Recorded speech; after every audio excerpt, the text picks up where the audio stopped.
He's been a mentor to myself and to so many, and it is with great pleasure to introduce my friend and colleague to present on choosing therapy beyond conventional therapy in IBD. Thank you, Scott.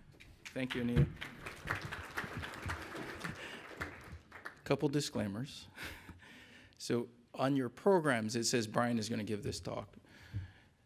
We like to confuse Brian. And so we changed the title of his talk, but the slides are the same. And there's actually a funny story. When we're in Seattle, I might have taken Brian's slides and was going to use those. Then I realized he was going to use them, so I made a new talk. But the beauty is, when Anita asked me to change this, I said, oh, I can do that because there's no data involved in this, right? So those are the best talks for me because I don't really understand data. So what are we talking about? So conventional therapy, I think most people would agree, we always used to say, 5-ASAs, thiopurines, methotrexate, or steroids. And that's what insurance companies have told us historically, right? Go on conventional therapy, prove to us you fail it, then we'll give you your new fancy biologic. So beyond conventional for this talk would be anti-TNF therapy. Basically, we're talking about biologics or small molecules that are recently in our armamentarium. Alpha-4 beta-7, which is vedolizumab, IL-12/23, which is ustekinumab, JAK inhibition, which would be tofacitinib, and alpha-4 beta-1, which is natalizumab or Tysabri, which I'm not going to spend a lot of time on. So this is the usual, this is what they look like. I'm not sure what this means, but that's what they look like. So the high view is for anti-TNF therapy, right? I think most people were comfortable. A lot of people almost call this conventional therapy these days. At least that's what insurance companies tell me, that you have to fail certain things and then we'll move on. So most studies historically have shown similar efficacy and safety across the class. There's some subtleties in there, but in general, we believe that there's safety and efficacy is going to be relatively similar. All of this class usually treat multiple autoimmune diseases, right? Rheumatoid arthritis, psoriasis, IBD, amongst other things. And I think as you heard on the top down and from Adam about TDM, there's really few, this is very different, right, from other drugs. There are very few dose and duration related toxicity, meaning the higher doses, the longer you're on anti-TNF, there's very few things that you're gonna see long term. One of them would be a psoriaform rash, and the other would be sensitization reaction. So you develop antibodies, you can have allergic responses. And in general, the class has relative contraindications of opportunistic infections, right? So we always have to check for TB, heart failure, demyelinating disease, or chronic viral hepatitis. And again, this is stuff we've all seen. This is from 2002, right? We remember this is the infliximab pivotal trial looking at Crohn's, ACCENT-1, and patients either got placebo, 5 milligrams, 10 milligrams, and then they were allowed to go out and get open label therapy. And again, we've all seen this. This is now 16 years old, right, that infliximab is better than placebo. I think we know that. It's better than one dose. You want to give it as a maintenance therapy. Mucosal healing, we get that. And again, I'm not going to perseverate. You've seen this in some of the other talks, top down, and the TDM talks.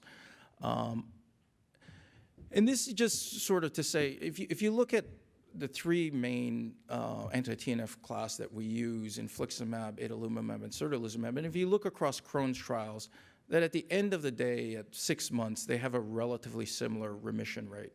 So again, just to kind of anchor this to say, probably the TNFs are relatively similar in terms of efficacy and safety. But as I mentioned, heart failure is relatively contraindicated. I don't know if most of you remember this. Infliximab initially went into other disease states, including heart failure, and it turned out this probably wasn't a great drug for patients with class 3 or 4 heart failure, and at the higher doses, it certainly showed a signal that you can worsen their heart failure. So again, relative contraindication to class 3 or 4 heart failure with anti-TNF therapy. On the other side, if you don't have class 3 or 4 heart failure, right, these are the pivotal trials, and most trials don't let people in with significant comorbid illness. So again, if you're taking your average IBD patient who's relatively healthy without significant cardiac disease, you're not going to see a lot of cardiac events. And so again, if you have known heart failure, relative contraindication, you want to think about whether you want to use an anti-TNF. Neurologic events, again, this is older data, but I think still germane. We see a small number of patients develop peripheral neuropathy, demyelinating disease, multiple sclerosis, neuritis, peripheral neuropathy. I'm not sure we cause this by giving them anti-TNF, but we probably exacerbate an underlying condition or unmask it. And again, most of my experience is if you get one of these and the neurologist says, I think they have a demyelinating disease, we withdraw the drug. And majority of my patients have regressed to their baseline, which is they become asymptomatic again. But again, if you haven't patient known MS, you probably want to think about whether you would give them an anti-TNF, and the neurologist would probably tell you not to. So again, post-marketing, we see that heart failure shows up, there's a small signal lymphoma, but beyond that, neurologic and pulmonary complications, right, COPD, other autoimmune diseases, we do see these things. And so again, relative contraindications. None of these are absolute. Opportunistic infections, again, this is known that anti-TNFs can increase the risk of developing an opportunistic infection. But again, if you look at the rates, it's still very low. I have the luxury of living in Seattle. We don't have a lot of histo. We don't have a lot of tuberculosis.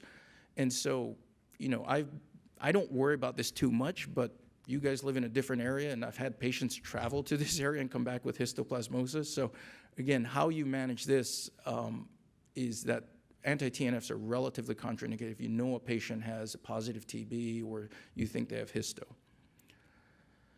So with that, the overall safety and efficacy, again, most studies have shown similar efficacy and safety across the class.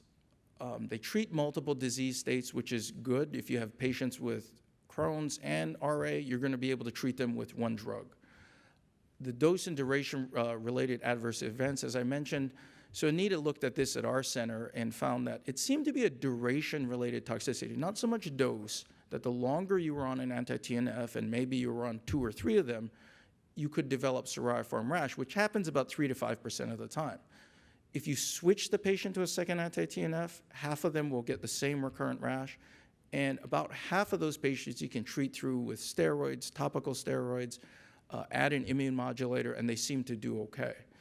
Sensitization reactions, if you have an antibody to one, as Adam has regaled us with, you probably should stay in that class because the antibodies don't cross-react. So, but we do know that if you failed one anti-TNF, going to this, for whatever reason, going to the second, going to the third, you get diminishing efficacy.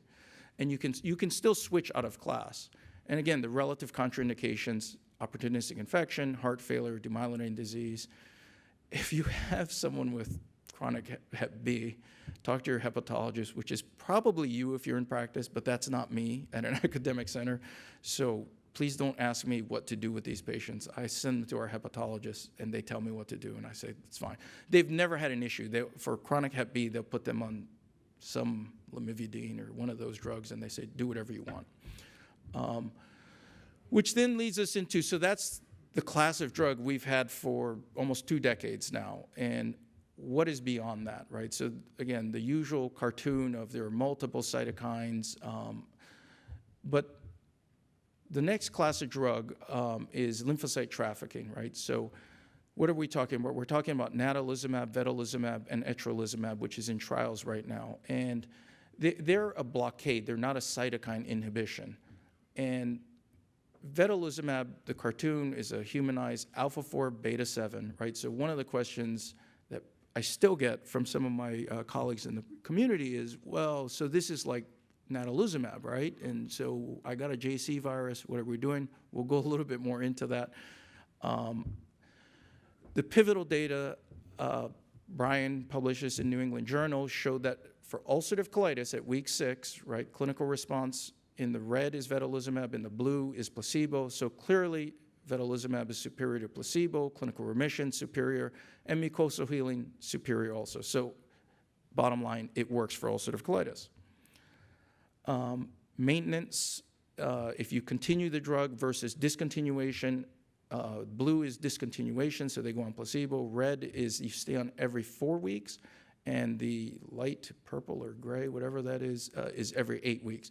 And you can see that you don't want to discontinue, but I think we all know this is a chronic disease. It's not medically curable, so if you stop drug, patients are going to do worse.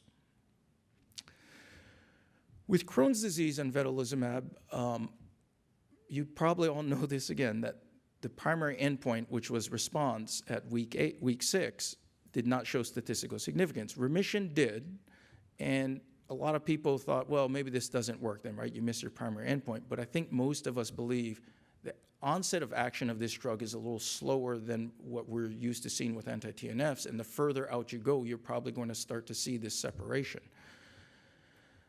And you can kind of see that in the maintenance group, right? So only the responders would go into this maintenance group. And if you responded, you either got, again, placebo every 8 weeks or every 4 weeks. And you can see that if you stay on drug, there's a clear separation, and that I think most of us in this field believe that vedolizumab works for Crohn's. You might have to wait a little longer, but it works for Crohn's. And really, one of the cruxes with vedolizumab, because it is gut-specific, so unlike anti-TNFs, this isn't going to treat rheumatoid arthritis, as far as I can tell, psoriasis. It's not going to treat ankylosing spondylitis. But the gut specificity, while it doesn't allow you to treat other diseases, the thought was this will show us safety. And I can barely read this, which I guess is my own fault. But bottom line, if you look at all of the numbers, there's really no signal compared to placebo that there's something going on with vedolizumab in terms of adverse events that we worry about.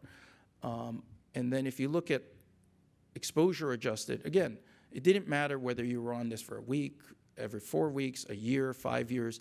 The exposure didn't seem to affect the infectious complications. And again, it's essentially equivalent to placebo. So we see no signal about opportunistic infections. There has not been any PML. I don't even check a JC virus in these patients. I wouldn't know what to do with it. And so, again, vedolizumab, it's effective in ulcerative colitis Crohn's. Its safety profile looks very good, right? There was no heart failure. There was no demyelinating diseases. And so, again, vedolizumab seems to be very safe.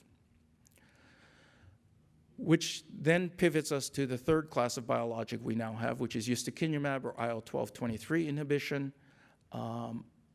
And to cut to the chase, UNITY-1, UNITY-2. The difference is UNITY-1 is TNF failures, right? So this is a bunch of patients already been on TNFs.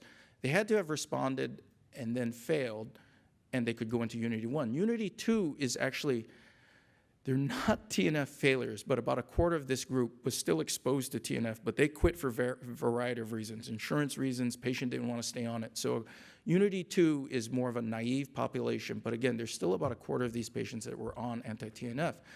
And you can see they either got placebo, 130 milligrams fixed dose IV, or 6 milligrams per kilogram. And at the end of 8 weeks in UNITY-1 and 2, both arms superior to placebo, but the weight-based dosing was the highest remission response rates. And as usual, we see the more biologics they've been exposed to, the longer they've had disease, they don't do as well. It's probably not a factor of, although we can't prove this, I was exposed to anti-TNF and that changed my biology. It's probably we've selected out a group of harder to treat patients, and so their response remission rates are going to be lower than the naive patients. So at 1 year, you can see that if patients then responded, went to placebo, there's still a huge carryover effect, right? So why are 36% of these patients in remission? Well, they all got drug. These are patients that got exposed to drug in the induction, responded or remitted, and then went into placebo, and almost 36% of them are still in remission at the end of 1 year. But staying on either Q12 or Q8 was better, and the FDA approval was for Q8, 90 milligrams. Secondary endpoints, again, steroid sparing, right, significantly better than placebo. And so again, you know, while some of these patients on placebo were in remission, you can see that still there's a higher number of those patients that are still on some level of steroids. So I would not suggest just giving them the induction and not doing anything after that. So safety, which really is going to be one of the drivers of the conclusion of this talk, because again, we have no head-to-head data. We will in the next few years, but there's no head-to-head efficacy data, right, on these different classes of drugs. So really a lot of us focus on, well, if we can assume they all work, they're all efficacious, is there a safety signal? So with ustekinumab, again, no significant difference between placebo. There was no signal that, hey, there's opportunistic infection, serious infection, malignancies, cardiac events. And so, vedolizumab, we just haven't seen a lot of opportunistic infections. There's really not been a lot of autoimmune sort of triggering lupus-like reactions. I have a bunch of patients with multiple sclerosis on this. They seem to be doing fine. So again, there's not a lot of black box contraindications with ustekinumab. So with that said, okay, there's no comparative effectiveness among the different mechanisms of actions, right? So we don't know, is ustekinumab better than an anti-TNF? It's effective for both naive and exposed, and the choice of biologic, I'm going to skip this for now. The one thing I do want to say here is that ustekinumab appears to have the lowest immunogenicity of the biologics. It's about 2.3%, which is significantly lower than anti-TNF or vedolizumab, and this may be a drug that can be used in monotherapy. Adam might say he's going to do prospective TDM or proactive TDM, and so he doesn't care about dual therapy. So this gets into, well, the wave has moved. We used to be all biologic, and now there's a wave of small molecules coming. The difference is monoclonal antibodies, right? We really don't worry about dose, duration, toxicity. They're very specific. They don't go off target, so there's not a lot of issues with off-targeting side effects. Immunogenicity, and they're always parenteral to date, are the limitations. Some patients don't want to inject, some patients don't want to infuse. And if you get antibodies, we've heard a lot about that today. Small molecules, on the other hand, they can go off target, right? They're not as specific, or they used to not be, but the risk can be mitigated by creating highly specific molecules. Small molecules tend to be pills, oral, which patients prefer, and small molecules interruption, because there's not a sensitization, it's probably okay. And the cost of small molecules to produce is less than a biologic. What patients are going to pay for this may not be less. So what are we talking about? So what's coming in the very near future is JAK inhibition, right? And what we're talking about is tofacitinib, which is an oral Janus kinase inhibitor. Okay, you guys can look at the cartoons and what it inhibits or what it's theoretically supposed to inhibit. But the phase 3 data has been out for about a year. And there's Octave 1 and Octave 2. Unlike the ustekinumab trials, these are basically mirror image trials, right? They're the same, similar population. They're the same design. You get 10 milligrams BID for 8 weeks or placebo, and then responders go on to either maintenance of 10 milligrams BID or 5 milligrams BID or placebo. And you continue through there, and if you make it to the 1 year, you get to go into open label extension. So this is for ulcerative colitis, by the way. So these patients are the patients that we've seen in most of the trials, right? So average age of about 40. They have duration of disease, 8 years or so. Mayo score is about a 9, which is moderate to severe. And again, extent of disease is going to be what we see in most trials. About half of these patients were anti-TNF failures, so they'd been exposed, and half were naive. Majority had been on immune suppressants, majority were on steroids. And the primary endpoint was remission at week 8. And again, these are very similar trials, right? The patient makeup, the dosing, the regimen. And you can see placebo is 8.2%, which is very good low placebo rate. And you have about almost 19% of remission in Octave 1, and you have 3.6 versus 16.6 in Octave. So a very similar delta showing this is a relatively rapid onset drug, and it can work to get patients into remission. So if you look at it by TNF exposure, again, we see the same trend. In Octave 1, Octave 2, the top graphs show you prior TNF exposure, yes, no. If you had been exposed, your remission rate is about 12%. If you hadn't been exposed, so you're TNF naive, it's about double of that. And similar in Octave 2, 12% versus 22%. Placebo rates also go down. Mucosal healing, again, better in TNF naive, 40% versus 24, 36% versus 21. And again, probably a more refractory group of patients, probably longer disease duration, so they're a little harder to treat.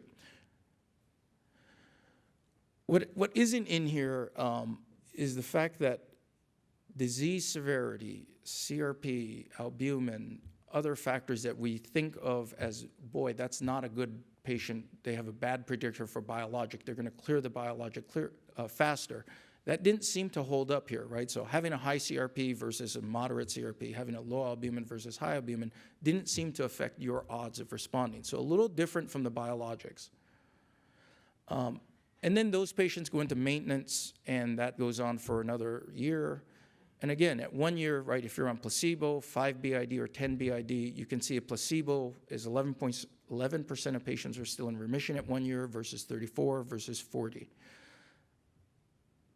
And mucosal healing, 13%, 37 versus 45 at the end of the year. So again, both arms of TOFA beat placebo if you stay on this long term. And steroid-free remission, again, 5%, 35 versus 47. Adverse events. So small molecules, again, a lot of us know azathioprine, dose, duration, toxicity. The higher the dose of azathioprine, the more likely I'll get leukopenic, the more likely I'll get LFT abnormalities. The longer I'm on it, my risk of lymphoma, skin cancer, cervical cancer goes up. So one of the questions about small molecules is there a dose and duration toxicity? So in the UC trials, though, this is the adverse events. There's really nothing specific here that stands out. But if you start getting into specifics about the JAK inhibitors, so infections across the board slightly higher in the TOFA group. But really the specific infection that we're worried about is shingles or zoster. Right, so 1 patient in the placebo, 3 in the 5 milligram BID, and 10. So you go from 0.5%, 1.5% to 5. So it appears there is a dose-related issue here with at least varicella. And this can be systemic, right? So the message here, I think, is vaccinate your patients, check their titers. If they don't have protective titers, you want to vaccinate them. So the odds are about 4% over a year's time that someone will get shingles. Cardiovascular events, not significant. Perforations, not significant. And no malignancy signal that we've seen. So if you follow the news, you know the FDA, their, what do they call it, advisory committee? Is that what they call it? 15-0 voted in favor of TOFA being approved for UC, and the FDA technically has, I believe, about 3 more months to make a final decision.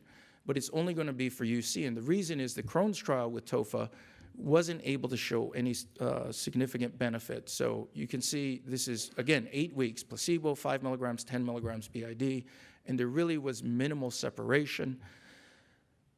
This is probably more a nuance of how we measure response and remission, meaning that if you look at the objective measures, CRP and things like that, there's actually a signal that TOFA in Crohn's works, but the primary endpoint was based on the typical CDAI, and it failed at that. So this is not going forward for Crohn's right now.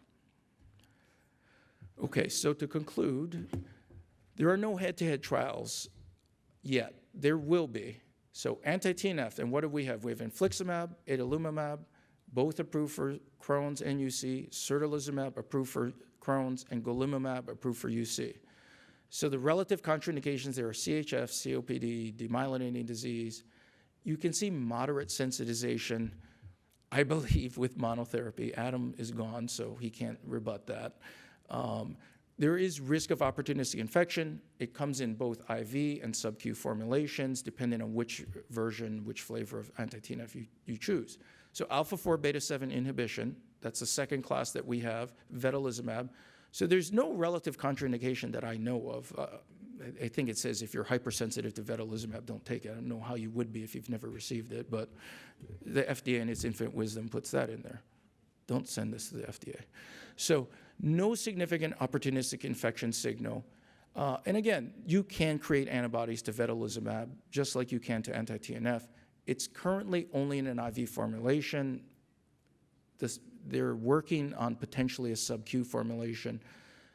Third class of drug we have then is IL-12/23 or ustekinumab. Again, no relative contraindication, no significant opportunistic infection signal. It has an IV induction and a sub-Q maintenance. So again, now it's crossing over to both IV and sub-Q, and it has a relatively low sensitization rate, even with monotherapy. Then our fourth class of drug that should be coming, which is only going to be for ulcerative colitis, is JAK inhibitor tofacitinib. It's oral. Its main risk that we can see at this moment in time is probably varicella. Is there a risk of lymphoma? If you look at the RA data, I think there probably is a slight signal, but it's hard to interpret RA data with colitis because they already have a higher risk of lymphoma. Is there a long-term duration-related toxicity? We haven't seen it yet, and there is no sensitization, right? So in the trials, patients could have gone on active therapy, be randomized to placebo, flare, then they got the opportunity to go back out onto active therapy, and they did fine. They could go right back on drug. There was no sensitization, no antibodies. And I guess one other thing is this drug or this class and this formulation may not be affected by the typical things we think of: low albumin, high CRP, large BMI. And so maybe this, those are some subtleties in there that might make you choose a small molecule. Natalizumab, I don't think a lot of people are using this right now because of the PML risk. So again, vedolizumab is not associated with PML. Natalizumab is, and very similar sensitization rates. And it has to be used in monotherapy. So again, no head-to-head trials. If you assume insurance is not an issue, for UC, you can go anti-TNF, you can go vedolizumab, or you can go tofacitinib. And likely in the future, we'll see IL-12/23 with ustekinumab. For Crohn's, you can go anti-TNF, you can go vedolizumab or ustekinumab. And again, likely in the future, we'll see JAK molecules in this space. So what do you do with that?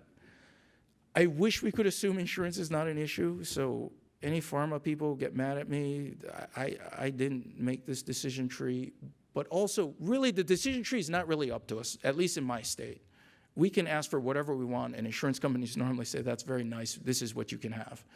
But if you take insurance out of this issue, then I think you're left with, is it a safety issue? Because we don't have efficacy comparison. We don't have safety comparison, but we have the safety for all of these classes of drug. It seems to me that vedolizumab and ustekinumab probably have the likely best safety. Anti-TNF and JAKs are associated with opportunistic infections. Anti-TNF, relative contraindications, CHF, MS, endemic areas of opportunistic infection. I don't think it's contraindicated, but you've got to be more careful about it. So if it's based on efficacy, we don't know which is superior. We really don't. It's hard to compare across trials. The endpoints are different. The timeframes are different. So I don't know how to choose based on superior efficacy. If you're choosing on convenience, I guess that's in the eye of the beholder also. So I have patients that say, I will never inject. I say, well, you can have an infusion. I have patients that say, I won't do either of those. I will only go on a pill. And these are not logical conversations, right? But nevertheless, I'm sure you all have those patients say, I'm not doing that. Okay. So again, convenience, what is convenient? Is every 8-week infusion more convenient than every 2-week injection? Is it more convenient to take a pill twice a day? That's going to be user dependent. So if you're choosing on sensitization, meaning I'm worried about antibodies, I don't trust my patient, then small molecules don't have sensitization associated with them, and ustekinumab probably has the lowest sensitization rate if you want to go with monotherapy. So again, is there a definitive algorithm that one can say, this is the drug for this patient? I don't think so, because we don't have efficacy. We don't know who responds to what drug. Everything has always been a 2/3, 1/3 endeavor. Randomize 100 patients, 2/3 respond, 1/3 don't. Maybe it's drug levels, maybe it's not, we don't know yet. And so we're left to say, really there's some subtlety between these classes of drugs. What is it you want to choose this based on if you can take insurance out of the issue? Is it how you deliver the drug? Is it the safety of the drug? I think most patients want to choose on safety. I think they believe that all of these drugs have a possibility to work. And so a lot of this conversation in my clinic is, here's what you can go on, here's the safety. And oh, by the way, it might not matter what you choose because your insurance company is going to mandate A or B, and we have to go through those steps. Thank you for your attention.